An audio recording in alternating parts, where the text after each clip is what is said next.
Hello बच्चों, welcome to physics alert. आज का जो हमारा लेक्चर है ये एप्लीकेशन ऑफ गॉस लॉ रहने वाला है। हम लोग इलेक्ट्रिक चार्ज एंड फील्ड का ये 22वां लेक्चर होगा। क्लास 12 फिजिक्स का चैप्टर नंबर 1 का लेक्चर नंबर 22, यानी कि लेक्चर नंबर 21 तक ऑलरेडी हम लोग डिस्कस कर चुके हैं। लास्ट क्लास हम लोग गॉस लॉ से रिलेटेड कुछ क्वेश्चंस देखे थे, सॉलिड एंगल, उसके बाद हम लोग गॉस लॉ का फॉर्मल प्रूफ देखे थे, फिर गॉस लॉ का स्टेटमेंट देखे थे, electric field line etcetera etcetera चीजें हम लोग देख चुके हैं। ठीक है, ये बहुत इंपॉर्टेंट टॉपिक हो जाता है, खास करके बोर्ड के पॉइंट ऑफ व्यू से, कि आप एप्लीकेशन ऑफ गॉस लॉ जानते हैं या फिर नहीं जानते हैं। इस एप्लीकेशन ऑफ गॉस लॉ में जो ये 4 एप्लीकेशन है गॉस लॉ का, यानी कि 4 चीजों का इलेक्ट्रिक फील्ड इंटेंसिटी कैलकुलेट करना, ये काफी इंपॉर्टेंट हो जाता है। ठीक है, यानी कि जो गॉस लॉ है इसका यूज हम लोग इलेक्ट्रिक फील्ड इंटेंसिटी को कैलकुलेट करने के लिए करते हैं। ठीक है, गॉस लॉ का यूज हम लोग इलेक्ट्रिक फील्ड इंटेंसिटी कैलकुलेट करने के लिए करते हैं। अब गॉस लॉ से हम लोग इलेक्ट्रिक फील्ड इंटेंसिटी कैसे कैलकुलेट करेंगे, ये चीजें देखने वाली होगी और यही चीजें एग्जाम में पूछी जाती है।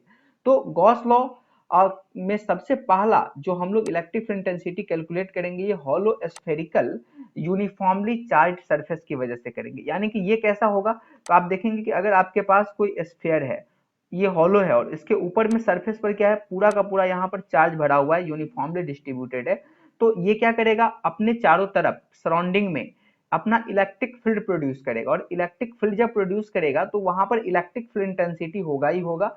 तो हम लोग देखेंगे कि कैसे कैलकुलेट करते हैं। ठीक है, दूसरा जो इसका एप्लीकेशन है वो ये है कि यूनिफॉर्मली चार्ज सॉलिड स्फीयर की वजह से इलेक्ट्रिक फील्ड इंटेंसिटी कैसे निकाला जाएगा। तो पहला हो गया हॉलो स्फीयर की वजह से, दूसरा हो गया सॉलिड स्फीयर की वजह से, और तीसरा जो हम लोग निकालेंगे इलेक्ट्रिक फील्ड इंटेंसिटी, वो इनफाइनाइट लॉन्ग वायर की वजह से निकालेंगे। ठीक है, फिर चौथा क्या होगा कि हम लोग इनफाइनाइट सरफेस की वजह से हम लोग इलेक्ट्रिक फील्ड इंटेंसिटी निकालेंगे ना। एक बार हम आपको ये रिवाइज करवा देते हैं कि देखिए इलेक्ट्रिक फील्ड इंटेंसिटी होता क्या है। जैसे कि जो फील्ड थ्योरी है वो कहता क्या है कि अगर कहीं पर कोई भी चार्ज रखा हुआ है तो क्या करेगा कि अपने चारों तरफ एक सराउंडिंग में इलेक्ट्रिक फील्ड प्रोड्यूस करेगा, चाहे वो चार्ज किसी भी प्रकार का हो सकता है। लीनियर चार्ज हो सकता है, सरफेस चार्ज हो सकता है, वॉल्यूम चार्ज हो सकता है, चाहे पॉइंट चार्ज हो सकता है। ये सभी के सभी क्या करेंगे, अपने सराउंडिंग में इलेक्ट्रिक फील्ड इंटेंसिटी प्रोड्यूस करेंगे। ठीक है, तो हम लोग देखेंगे कि किस तरह के सरफेस कितना इलेक्ट्रिक फील्ड इंटेंसिटी प्रोड्यूस करता है। फॉर योर इंफॉर्मेशन कि ये चीजें कुलम्स लॉ से भी हम लोग पढ़ चुके हैं। ठीक है, और एक बार फिर से हम लोग पढ़ रहे हैं गॉस लॉ से, सेकेंड टाइम पढ़ रहे हैं। क्लास 12 के बच्चे को ये बात ध्यान रखनी है कि अगर कहीं भी ये पूछा जाए कि आप इनफाइनाइट लॉन्ग वायर की वजह से इलेक्ट्रिक फील्ड इंटेंसिटी कैलकुलेट कीजिए, या फिर ये पूछा जाए कि फाइनाइट सरफेस की वजह से इलेक्ट्रिक फील्ड इंटेंसिटी कैलकुलेट कीजिए, तो आप गॉस लॉ का ही यूज करेंगे। इससे पहले जो कुलम्स लॉ से प्रूफ कर चुके हैं उसका इस्तेमाल आप लोग नहीं करेंगे। ठीक है, आज ये तो हाँ, तो फाइनली क्या है कि हम लोग को 4 तरह के electric field intensity Gauss law से कैलकुलेट करने हैं। आज हम लोग ये फर्स्ट नंबर करेंगे, यानी कि हॉलो स्फीयर की वजह से आज हम लोग कैलकुलेट करेंगे। बहुत आसान है, इसका तरीका भी काफी सिंपल है गॉस लॉ से करने का। ठीक है, यहाँ पर इंटीग्रेशन का कंसेप्ट यूज नहीं करना पड़ता है उतना ज्यादा जितना कि आप कुलम्स लॉ में करते हैं। फिर नेक्स्ट लेक्चर में हम लोग सेकेंड नंबर करेंगे, फिर थर्ड नंबर करेंगे और फोर्थ नंबर करके हम लोग इसको कंप्लीट कर लेंगे। तो आइए हम लोग आगे बढ़ते हैं और सबसे पहले hollow spherical uniformly charge surface की वजह से हम लोग डील करते हैं। ठीक है, तो देखिए यहाँ पर ये है कि first number calculation of electric field due to uniformly charge shell. आपके पास क्या है कि यूनिफॉर्मली चार्ज एक स्फेरिकल सेल है और इस सेल की वजह से कितना इलेक्ट्रिक फील्ड इंटेंसिटी होगा ये हम लोगों को कैलकुलेट करना है। ठीक है, ये चीज तो हम लोग कैसे करेंगे, यहाँ पर देखिए, मान लेते हैं consider a hollow spherical shell having charge q as shown in figure. ये आपका क्या है कि स्फेरिकल सेल है। आप कंफ्यूज नहीं करेंगे कि सर ये स्फेयर नहीं लग रहा है, ये बनाने के समय फ्री हैंड से बनाया गया है, तो थोड़ी बहुत यहाँ पर क्या हो गई है, इसका शेप जो है बिगड़ गया है, लेकिन ये स्फेरिकल सेल ही है और इस स्फेरिकल सेल के ऊपर क्या पड़ा हुआ है, चार्ज पड़ा हुआ है यहाँ पर। ठीक है, अब देखिए यहाँ पर कहीं भी आप जानते हैं ना कि कहीं भी अगर चार्ज रहेगा तो ये इलेक्ट्रिक फील्ड इंटेंसिटी प्रोड्यूस करेगा ही करेगा। अब यहाँ पर जब ये क्लोज सरफेस है, जब ये एक सेल है, तब यहाँ पर दो पॉसिबिलिटी बनती है इलेक्ट्रिक फील्ड इंटेंसिटी हो सकता है आपसे पूछा जाए कि अंदर के किसी पॉइंट पे कितना होगा, और ये पूछा जा सकता है कि बाहर के किसी पॉइंट पे कितना होगा। मतलब जो इलेक्ट्रिक फील्ड इंटेंसिटी कैलकुलेशन है आपको यूनिफॉर्मली चार्ज सेल से, इसमें दो पॉसिबिलिटी, दो केस बनता है। एक तो इनसाइड पॉइंट पर इलेक्ट्रिक फील्ड इंटेंसिटी कितना होगा इस चार्ज की वजह से, सेल वाले चार्ज की वजह से, और दूसरा आउटसाइड पॉइंट पर कितना होगा। तो ये दो केस यहाँ पर इसमें हम लोग बारी बारी से देखते हैं। आइए आगे बढ़ते हैं, और सबसे पहले हम लोग इनसाइड पॉइंट पर देखते हैं। ये समझने वाली चीज है, यहाँ पे आप लोग समझेंगे, इसको हम लोग थोड़ा बाद में डिस्कस करेंगे, आगे पहले बढ़ जाते हैं। ठीक है, इनसाइड पॉइंट देखिए अब यहाँ पर क्या है, आपके पास है एक स्फेरिकल सेल, और क्या है, इस पर है पड़ा हुआ चार्ज। इस चार्ज का वैल्यू कितना है, ये चार्ज का वैल्यू है Q, जो कि इससे पहले वाले स्लाइड ये वाले देखिए, यहाँ पर इस पे चार्ज का वैल्यू कितना है, ये है Q। अब पॉइंट हमारा कहाँ पर है, कहाँ पर निकालना है इलेक्ट्रिक फील्ड इंटेंसिटी, तो आप देखेंगे यहाँ पर इलेक्ट्रिक फील्ड इंटेंसिटी हमको कहाँ निकालना है, इनसाइड पॉइंट पे निकालना है। तो और इस पॉइंट पे निकालना है इलेक्ट्रिक फील्ड इंटेंसिटी, जो कि इसके सेंटर से कितना डिस्टेंस पर है, x डिस्टेंस पर है। ठीक है, क्वेश्चन समझ में आई, ये एप्लीकेशन। देखिए अब इसका तरीका क्या है, नंबर वन चीज है कि जब हम लोग गॉस लॉ से किसी भी इलेक्ट्रिक फील्ड इंटेंसिटी निकालने की कोशिश करेंगे तो सबसे पहला चीज है कि गॉसियन सरफेस को खींचना। एकदम ध्यान से सुनेंगे, सबसे पहला चीज क्या है, गॉसियन सरफेस को खींचना, और दूसरा है गॉस लॉ अप्लाई करना। इसके अलावा कोई भी चीज यहां पर हम लोग नहीं करेंगे, ध्यान देंगे, दो ही चीज करना है, पहला गॉसियन सरफेस को खींचना। ठीक है, अब देखिए गॉसियन सरफेस होता क्या है, तो देखिए गॉसियन सरफेस एक वैसा सरफेस होता है जो सबसे पहले चीज की लाइन, सॉरी पॉइंट से पास करता है, जिस पॉइंट पर इलेक्ट्रिक फील्ड इंटेंसिटी निकालना है इस पॉइंट से पास करता है। ठीक है, तो इस P पॉइंट से पास करता हुआ एक सरफेस हम लोग खींचेंगे सिमेट्रिकल, और वैसा सरफेस जिसका एरिया निकालना आसान हो। तो गॉसियन सरफेस निकालते समय पहला पॉइंट ध्यान रखना है, वो ये रखना है कि वो सरफेस वैसा सरफेस होगा जो इसी पॉइंट से पास करेगा, जिस पॉइंट से आप, सॉरी जिस पॉइंट पर आपको इलेक्ट्रिक फील्ड इंटेंसिटी निकालना है। दूसरा, गॉसियन सरफेस सिमेट्रिक नेचर का होगा, इस प्रकार से कि उसका सरफेस एरिया हमेशा कैलकुलेट किया जा सके। तीसरी बात जो ध्यान रखनी है गॉसियन सरफेस को ड्रॉ करने में, वो ये है कि गॉसियन सरफेस के किसी भी पॉइंट पर, ठीक है, इलेक्ट्रिक फील्ड इंटेंसिटी का वैल्यू, मैग्नीट्यूड सेम होना चाहिए। देखिए आपको नहीं पता है कि कितना होगा इस सरफेस पर, आपको नहीं पता है कि कितना होगा, लेकिन जितना भी हो सेम होना चाहिए। ठीक है, तो ये तीन बात है जो गॉसियन सरफेस खींचते समय आप लोगों को ध्यान रखनी है। अब गॉसियन सरफेस है, ये 2D होगा या 3D होगा, तो ये आंसर है कि सर 3D होगा। अब आप थोड़ा देख लीजिए पहले गॉसियन सरफेस क्या होता है, फिर हम लोग आगे बढ़ते हैं यहाँ पर। ठीक है, ये चीज देख लीजिए, ये व्हाट इज गॉसियन सरफेस। एक Gaussian surface is known as a close surface. ठीक है, ये सरफेस के कैसा होगा, क्लोज्ड होगा, पहली चीज। आगे अब उसका डायमेंशनिंग क्या होगा, डायमेंशन इसका क्या होगा गॉसियन सरफेस का, ये चीज देखिए। तो Gaussian surface known as a close surface in 3 dimensional space. ठीक है, सच दैट, इस तरह से कि the flux of a vector field is calculated. देखिए ध्यान रखना है, जो 3 पॉइंट को हम अलग अलग तरीका से बोले हैं, ये वही चीज को एक पॉइंट में बोल दिया है कि गॉसियन सरफेस जो होगा एक क्लोज सरफेस होगा, 3 डायमेंशनल स्पेस होगा, यानी कि वॉल्यूम वाला होगा, सच दैट, इस प्रकार से कि the flux of vector field is calculated, जहां पर इसका फ्लक्स कैलकुलेट किया जा सकता है। अब देखिए फ्लक्स का फॉर्मूला क्या होता है, फ्लक्स होता है ई डॉट डी एस। ई यहाँ पर क्या है, इलेक्ट्रिक फील्ड इंटेंसिटी, ds क्या है, एरिया है, और cos थीटा यानी कि ई और ds के बीच का एंगल है।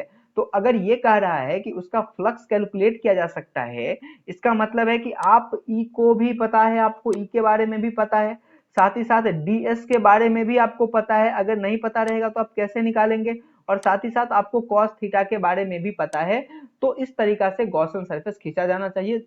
These vector field can either be gravitational field और इलेक्ट्रिक फील्ड और मैग्नेटिक फील्ड, ये किसी भी तरीका का हो सकता है। तो ये आपका है गॉसियन सरफेस। देखिए गॉसियन सरफेस जो होगा स्फेरिकल भी हो सकता है, साथ ही साथ आपका ये सिलेंड्रिकल भी हो सकता है और प्लेन भी हो सकता है, किसी भी तरह का गॉसियन सरफेस हो सकता है। ये आगे आगे हम लोग जैसे आगे आगे बढ़ेंगे वैसे हम लोग देखेंगे कि किस तरह के चार्ज के लिए किस तरह का गॉसियन सरफेस बनता है। ठीक है, अब हम लोग आगे बढ़ते हैं, ये गॉसियन सरफेस समझ में आ गया होगा। अब हम लोग आगे बढ़ते हैं इसमें यहाँ पर। ठीक है, ये चीज देखिए, चलिए अब हम लोग कैलकुलेट करते हैं, गॉसियन सरफेस से क्वेश्चन पूछ लिए आते हैं। अब देखिए यहाँ पर ध्यान देने वाली बात है कि पी पॉइंट पर निकालना है, तो हम लोग क्या करेंगे कि पी पॉइंट से पास करता हुआ एक सरफेस खींचेंगे। देखिए यहाँ पर जो चार्ज है, ये चार्ज स्फेरिकल है, आपको दिख रहा है ना, ये चार्ज क्या है, स्फेरिकल है। तो यहाँ पर जो गॉसियन सरफेस होगा वो स्फेरिकल ही होगा, यानी कि पी पॉइंट से पास करता हुआ एक हाइपोथेटिकल इमेजिनरी सरफेस खींचेंगे। ठीक है, देखिए गॉस लॉ में जो हम लोग गॉसियन सरफेस खींचते हैं उसके सभी कंडीशन को ये फुलफिल करता है। पहला क्या, किस पॉइंट से पास कर रहा है। ठीक है, दूसरा क्या है कि सर ये स्फेरिकल है तो इसका एरिया भी हम कैलकुलेट कर सकते हैं। तीसरा क्या है सर कि इसके किसी भी पॉइंट पर इलेक्ट्रिक फील्ड इंटेंसिटी सेम होगा। कैसे सेम होगा, तो सर यहाँ पर देखिए चार्ज है, ठीक है, ये वाला ये डिस्टेंस देखिए, ये डिस्टेंस देखिए, ये डिस्टेंस देखिए, हर जगह डिस्टेंस क्या है, एक ही जैसा है। तो यहाँ पर हर जगह इलेक्ट्रिक फील्ड इंटेंसिटी क्या होगा, एक ही जैसा होगा। तो इस तरीका से हम लोग क्या कर सकते हैं कि ये वाला गॉसियन सरफेस सेलेक्ट कर सकते हैं। आप लोग याद भी रखेंगे और कंसेप्ट भी पता होना चाहिए। ठीक है, ये कर लिए, तो पहला काम हमारा कंप्लीट हो गया, गॉसियन सरफेस लेना। नो, अब हम लोग आंख बंद करके क्या करेंगे, गॉस लॉ को अप्लाई कर देंगे। तो गॉस लॉ क्या कहता है कि गॉसियन सरफेस से जो फ्लक्स पास करेगा, ये देखिए गॉसियन सरफेस से जो फ्लक्स पास करेगा वो किसके बराबर होता है, Q in by epsilon not.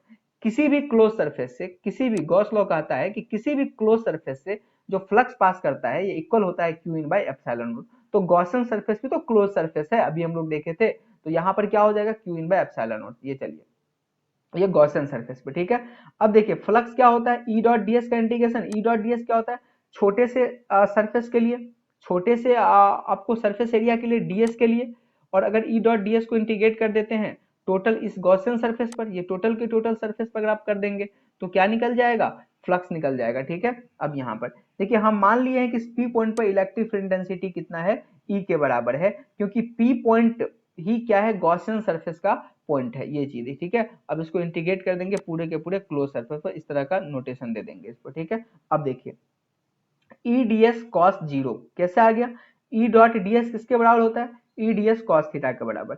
अब ई आ गया D S cos theta, theta zero कैसे आया, देखिए यहां पर क्या होगा ना, आपका इलेक्ट्रिक फील्ड इंटेंसिटी जो है, मान लेते हैं कि इस डायरेक्शन में, सपोज दैट पता नहीं है हमको, ठीक है, और एरिया भी क्या होगा, एरिया भी आपका इसी डायरेक्शन में हो जाएगा, ये बात ध्यान दीजिए।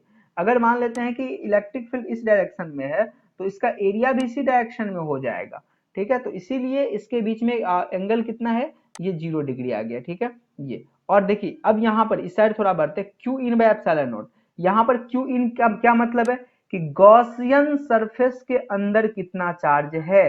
आप ये कंफ्यूज नहीं करेंगे कि जो ओरिजिनल सरफेस ये वाला दिया गया है इसके अंदर कितना चार्ज है, ये नहीं रखना है, गॉसियन सरफेस के अंदर कितना चार्ज है। तो आप बताइए, देखिए सारा का सारा चार्ज तो यहाँ भरा पड़ा है ना, और गॉसियन सरफेस हमारा कौन सा है, ये वाला है। तो गॉसियन सरफेस के अंदर कितना चार्ज पड़ा हुआ है, गॉसियन सरफेस में कोई चार्ज ही नहीं है सर, ये तो सेंटर है, ये चार्ज नहीं है, ये सेंटर है, तो इसके अंदर तो कोई चार्ज ही नहीं है। तो देयरफॉर ये चार्ज क्या आ जाएगा, 0/एप्सिलॉन नॉट, यानी कि ई डी एस इंटीग्रेशन 0 आ जाएगा। देयरफॉर ई यहाँ पर ई का मैग्नीट्यूड क्या होगा, कांस्टेंट होगा। पहले बताए हैं कि गॉसियन सरफेस अगर आप खींचते हैं तो उस पर इलेक्ट्रिक फील्ड कांस्टेंट होना चाहिए, तो यहाँ पर कांस्टेंट होगा, और डीएस का इंटीग्रेशन यहाँ पे आ गया। डीएस का इंटीग्रेशन का क्या मतलब हुआ कि गॉसियन सरफेस के अंदर टोटल एरिया कितना है, तो ये वाला टोटल एरिया कितना हो जाएगा, 4πx²। हालांकि यहाँ पे रख देंगे, रखने के बाद भी क्या होगा, ई का वैल्यू 0 आ जाएगा। ठीक है, इलेक्ट्रिक इंटेंसिटी कितना आ जाएगा, यहाँ पर 0 आ जाएगा, ये चीज। तो यहाँ पर हम लोग क्या देख रहे हैं कि जो इलेक्ट्रिक फील्ड इंटेंसिटी होता है आउटसाइड पॉइंट पर, किसकी वजह से, होलो स्फेरिकल सेल की वजह से ये 0 होता है। इसको आप गांठ बांध करके याद कर लेंगे कि अगर कोई होलो स्फेयर है तो इसके वजह से इसके इनसाइड किसी भी पॉइंट पर इलेक्ट्रिक इंटेंसिटी कितना होता है, 0 होता है, और दिस इज द प्रूफ। ठीक है, चलिए अब हम लोग आगे बढ़ते हैं और देखते हैं कि आउटसाइड पॉइंट पर इलेक्ट्रिक फील्ड इंटेंसिटी कितना होगा। फिर से हम वही काम करेंगे बार बार। ठीक है, अब देखिए ये आउटसाइड पॉइंट है, फिर से हमारा वही स्फेरिकल सेल आया है, इसके चारों तरफ क्या है, इलेक्ट्रिक फील्ड, यहाँ पे आप देख रहे हैं ना इलेक्ट्रिक, सॉरी, इसके चारों तरफ क्या है, फिर से हम ड्रॉ करते हैं थोड़ा। ठीक है, इसके चारों तरफ क्या है, यहाँ पर चार्ज रखा हुआ है, ये एक सेल है, इसका रेडियस r है। ठीक है, और निकालना कहाँ है इलेक्ट्रिक इंटेंसिटी, आपको यहाँ पर निकालना है, इस पॉइंट पर इलेक्ट्रिक इंटेंसिटी निकालना है। जो पॉइंट क्या है इस सरफेस के, ये वाला जो ओरिजिनल हमारा चार्ज है ये वाला, इसके क्या है बाहर पे है। पहले हम लोग अंदर पे देखे, अब ये बाहर पे है। पहला काम क्या करना है आप लोगों को, सर गॉसियन सरफेस खींचना है। तो गॉसियन सरफेस इस केस में कैसा होगा, spherical, this is the Gaussian surface. पहला याद रट लेंगे आप लोग इसको, गॉसियन सरफेस स्फेरिकल हो जाएगा, ठीक है ये चीज। अब दूसरा काम क्या करना है सर, दूसरा काम कुछ नहीं, अब दूसरा काम आप गॉस लॉ अप्लाई कर दो यहाँ पर, ठीक है कर देते हैं। किसके क्रॉस करना होगा Gauss law apply, sir Gaussian surface के क्रॉस हमेशा करना होगा, हम लोग इसके क्रॉस नहीं करेंगे। गॉसियन जो गॉस लॉ है वो हमेशा किसी क्लोज सरफेस के क्रॉस अप्लाई किया जाता है, तो यहाँ पर क्लोज सरफेस कौन से, गॉसियन सरफेस है। और साथ ही साथ सर ये भी है क्लोज सरफेस, लेकिन ध्यान देंगे इसके क्रॉस हम लोग नहीं करेंगे, गॉसियन सरफेस के क्रॉस हमेशा करेंगे, ठीक है। चलिए आगे बढ़ते हैं, तो गॉस लॉ अप्लाई करेंगे तो क्या हो जाएगा, यहाँ पर गॉस लॉ अप्लाई करेंगे सर, फाई जो हो जाएगा गॉसियन सरफेस का इक्वल हो जाएगा Q in by epsilon not, ये इसके बराबर हो जाएगा, ठीक है ये चीज। अब देखिए क्यू इन कितना होगा सर, ई डी एस कॉफ जीरो, पिछले वाले की तरह ई डी एस कॉफ जीरो हो जाएगा। और ये क्यू इन, अब देखिए अंदर कितना चार्ज है, जो आप गॉसियन सरफेस खींचे हैं उसके अंदर कितना चार्ज है यहाँ पर। तो गॉसियन सरफेस कौन सा है भाई, ये है ना गॉसियन सरफेस। तो गॉसियन सरफेस के अंदर ये टोटल चार्ज आ गया, अब जितना सारा चार्ज है सब इसके अंदर आ गया, तो टोटल चार्ज कितना है, क्यू है। तो देयरफॉर गॉसियन सरफेस के अंदर कितना चार्ज आ गया है आपका, सर ये क्यू आ गया है गॉसियन सरफेस के अंदर चार्ज। देखिए तो हम लोग क्या यहाँ पर लिख देंगे सर, यहाँ पे लिख देंगे क्यू बाय एप्सिलॉन नॉट। अब देखिए ई बाहर कर लेंगे, क्योंकि गॉसियन सरफेस पे ई का वैल्यू कांस्टेंट आ जाएगा, और जो कांस्टेंट होता है उसको इंटीग्रेशन से बाहर कर लेते हैं। अब ये ई बाहर आ गया, और यहाँ पे क्या हो गया, डीएस का इंटीग्रेशन आ गया, डीएस किसके क्रॉस, गॉसियन सरफेस, डीएस का मतलब है सरफेस एरिया। और अगर इंटीग्रेट कर देंगे गॉसियन सरफेस पे टोटल एरिया को, तो हमको टोटल सरफेस एरिया दे देगा। तो टोटल सरफेस एरिया,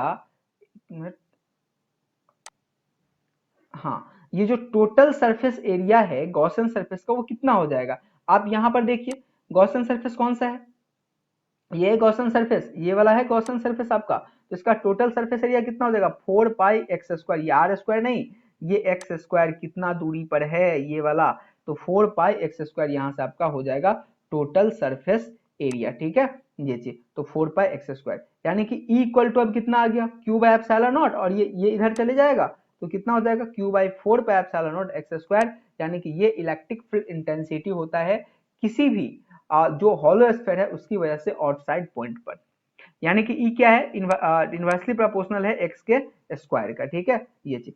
अब देखिए यहाँ पर अगर हम आपको अगर ये याद कर, अगर आपको फिर से आप देखे एक अगर वर्ड में देखना चाहे यहाँ पर एक फिगर में, तो सर अगर यहाँ पर हम मेरे पास क्या है, तो सर ये चार्ज है, पूरा चार्ज भरा हुआ है, ठीक है। और ये क्या है, इसका सेंटर है, ठीक है। और इस पर जब चार्ज भरा हुआ है तो ये सर क्या है, हॉलो स्फीयर है। अब हॉलो स्फीयर की वजह से जो इलेक्ट्रिक फील्ड इंटेंसिटी होता है सर, यहाँ पे चार्ज कितना है, क्यू है, तो इसकी वजह से जो इलेक्ट्रिक फील्ड इंटेंसिटी होता है इसके इनसाइड पॉइंट पर जीरो होता है ना, ठीक है ना। आउटसाइड पे कितना होता है सर, तो आउटसाइड पॉइंट पे सर अगर x डिस्टेंस पे अगर आप इलेक्ट्रिक फील्ड इंटेंसिटी निकालेंगे सर, तो इसका वैल्यू होता है q बाई 4π∼x², यानी कि ये वाला। अच्छा आप थोड़ा याद कीजिए, तो अगर कोई पॉइंट यहाँ पर कोई पॉइंट चार्ज हो q, ठीक है, ये कोई पॉइंट चार्ज हो q, इसकी वजह से x डिस्टेंस पे इलेक्ट्रिक इंटेंसिटी कितना होता है, q बाई 4π∼x²। तो सर ये वाला और ये दोनों तो मैच कर गया, ठीक है। तो हाँ, तो यहां से क्या कंक्लूजन निकल के सामने आया कि सर अगर कोई भी स्फेरिकल सेल है, या तो ये हॉलो हो सकता है या फिर सॉलिड हो सकता है, इससे अगर बाहर वाले पॉइंट पे इलेक्ट्रिक फील्ड इंटेंसिटी निकालना हो तो इस सारे के सारे चार्ज को एक पॉइंट पर कंसंट्रेट कर देंगे, तो पॉइंट बन गया, और इसकी वजह से जो इलेक्ट्रिक फील्ड इंटेंसिटी होगा वही इलेक्ट्रिक फील्ड इंटेंसिटी इस स्फीयर के वजह से भी हो जाएगा। लेकिन ध्यान देना है कि हमारा जिस पॉइंट पर कैलकुलेट कर रहे हैं वो पॉइंट आउटसाइड होना चाहिए। तो ये था हमारा, तो यहां से लिख सकते हैं ना, देखिए यहाँ पर कि that is for outside point sphere is taken concentrated at centre, centre पे कंसंट्रेट करके रखा जाता है, ठीक है ये चीज है।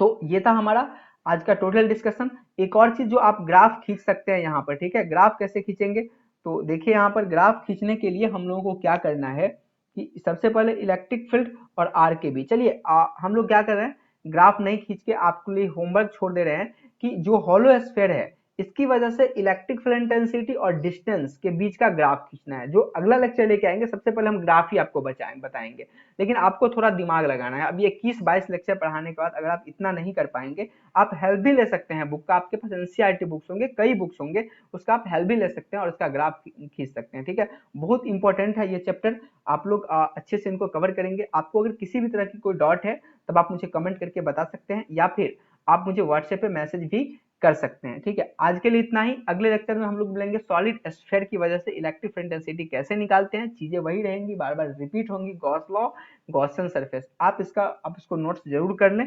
ठीक है, रोक रोक के यहाँ पर और अधिक क्लियर दिख रहा है। चलिए ठीक है, तो आज के लिए इतना ही। अच्छे से पढ़ाई कीजिए और अपने सेहत का ध्यान रखिए।